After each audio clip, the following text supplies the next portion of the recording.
yayi Vitumbiko Mumba ndithu akupitilizabe ntchito yake ija apa nakafika kuma estate kumenetu kumamveka kuti kumakhalanso nkhaza zambiri kumene kuku ndiye nayenso ndithu ali kumeneko ndithu koma zambiri kumene kuzachitika ndiye tikhale pomwepo kuti tionere. Guys, thank you so much. Zonsezi tikupasirani pano pa Malawi na cameras, osawala kupanga ka like kanja, comment and share.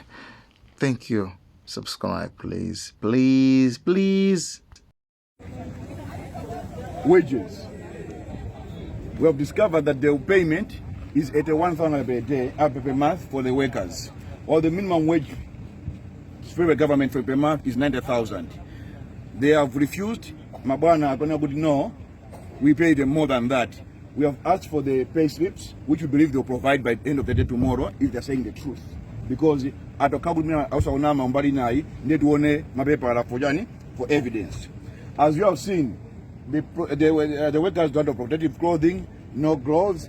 Majombo avarao anagula woka, aninawoka antu wagula anagula woka sana agulire. But in the meeting there, the managers were saying anagulire protective clothing. But here we asked them, you said they have protective clothing, yes. Can you show us? They have failed to show us. This farm and that farm, no toilet, no tap water or borehole. And they are complaining, saying that they spray chemicals, muti, but the sprayers and the drums, these are human beings, not dogs. Even dogs get clean water. Then someone has got the guts to say, hey, don't touch tea estates. For what? For what? Here we are, we have touched the tea estate, and God, the grace of God will protect us. There's no two ways about it. There is a tendency at this farm. Employees work for 11 months contracts. Because there's a law that if someone will get a gun for 12 months, I mean, formalize a Caribbean in the employee. Their company, amalemba nchito 11 months. Nikuambia so contract hina. Kutawa jani, walemba ndu nchito pa permanent basis. Ena, upgrade 26, 29, 15, 8 years on a ganyu basis. Is that fair, Malawians? For people to work on a farm, tea estate, exporting tea elsewhere, making money and profits, but under more than 10 years, 29 years on a ganyu basis. Wafusa kutia in Malamuti Napanga out as union, the IT association. We have to consult the Attorney General because I've spoken to the PS and the Labour Commissioner. We all feel this is inconsistent with the law of Malawi because the Constitution of Malawi is supreme and anything that contradicts the Constitution of Malawi is illegal. So the Commissioner of Labour and Madam PS, they will verify with the Attorney General, and if this is not, if this is consistent with the law, then all the people that have worked here on a ganyu basis from the day they started, as long as it's more than a year, they must be formalized, they must be permanent employees, and they must be entitled to pension. And that will be done soon after we have verified with the Attorney General and considered the law, because we want to be within the law. People have complained, akadwala, amadula, no pay. Komanso akadwala is on their own. Yet and who are anakita katengeda kumulanje 11 years ago. Iwo jamakana no satekepo antu. Kofusa mabana wina jaji alikuta jautini ya abula pompa na 6 years ago saguziwa. Inakati ngatu kumulanje kucholo kudeza 11, 15, 20 years ago asaguziwa. Yet yani amakana chusa mango kana. We have come here that kien wado nese kani kusaiti kwa kufirudi. Tabu ya kunoko tuweze jimbuzi. No, it's the next farm. Come on. We said, is this farm that is right toilet? I go to the next farm. If you end up for 2 kilometers, they would have grand cheat 2 kilometers. I bet Jimbuzi. I assuming good Jimbuzi go because I go in good all the farms, they are not toilets, no boreholes, no water, and you have seen for yourself what is happening on the ground. Gratuity. I go to Madulidwa, Sazio, within the banji. There is also my claims on. We have demanded them to give us tomorrow to the general office my receipts as many as also, my pay slips and all that, which is what is going to bank. But all this is happening, we feel, is a Kalabuan. Last week, Tita Gwila Bon Naguida Scaro, I would have got young Guazo, RSA at 60 kilograms. Makosana, Masambawa 60 kilograms, but it's not a small job. Now, kuna scale, kuna calibration, near 2022. It was supposed to be recalibrated in 2023.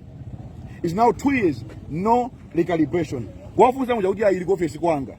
Malawi Bureau of Standards ikapanga calibration imamata kandichani imamata badipo pompo. The way you go to Malawi for service with your car, abanga service they amamata the sticker pagali moto baja. So pasaba manje patumba kuti unyamule yai.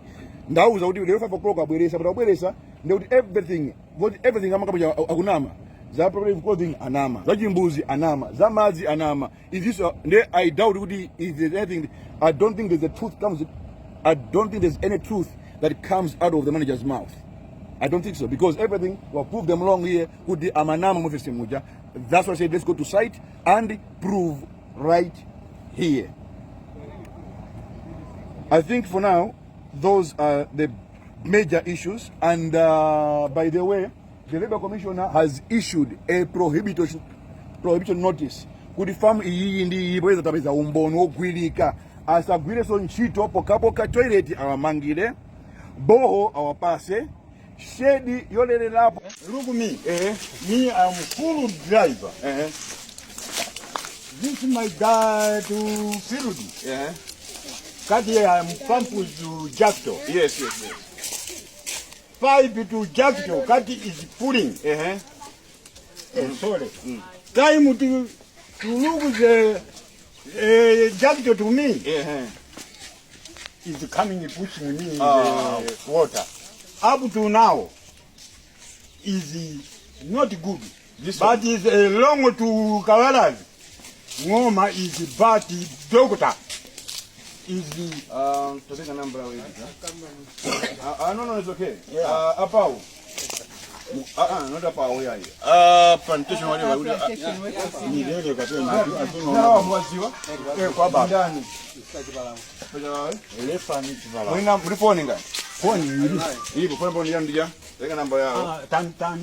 These are issues that must be addressed. Union. I don't know what to do about these issues. Whether because you are employees for this company, but these are situations you're supposed to be handling. It's not about just taking government head on issues of masala and other things. But this is your responsibility. Are they being taken care of? Because you can't have someone like this for years. No compensation, not attended to. Yes. No, we can't allow that. I said, Edgar, take his number, and the number of the society, we will deal with this issue decisively. It's a good. Come here. Where's the water? Is this something people can eat? In this month? Where's the water?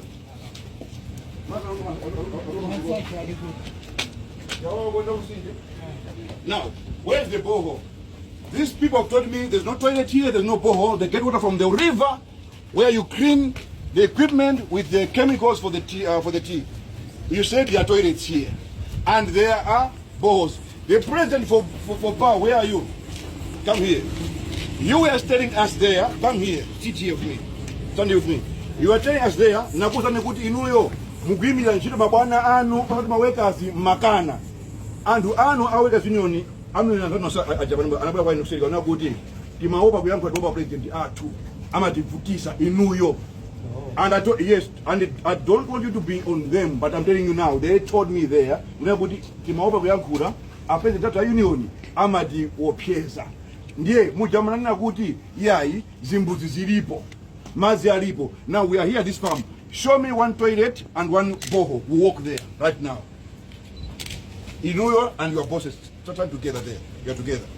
Show me one toilet and one boho, right here, on these two farms. In the office there, you are like bosses telling me we have got toilets, we have got water here and boreholes.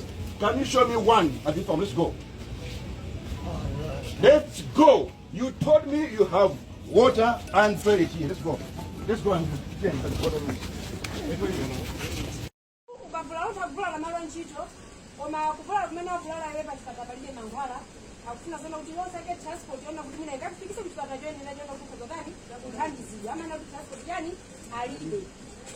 Ama takukushunga kwa masiku menanga one mpaka na hiyo menaza funio kuja kutenga anaka kusia kushipata kaya wadwala tasko kama na kutambula sijibo bila kutenga gomboni kama upange weta maendeleo na tukafika budi tukafika gomboni zimenda ndio mimi na kaya fulala ntchito zimene zisakuwerengera mwina sosa makukomera maofu kuti mwina uzina ndikufatwa vala pa ntchito zimene zijazo sakutithandiza mankhwala nthawi zambiri tikadwala ku chipatala amatiza kuti mankhwala kulibeka kuleni flight ukudwala pano pa ntchito akuza kuti mankhwala kulibe munthu tilibe ndrama.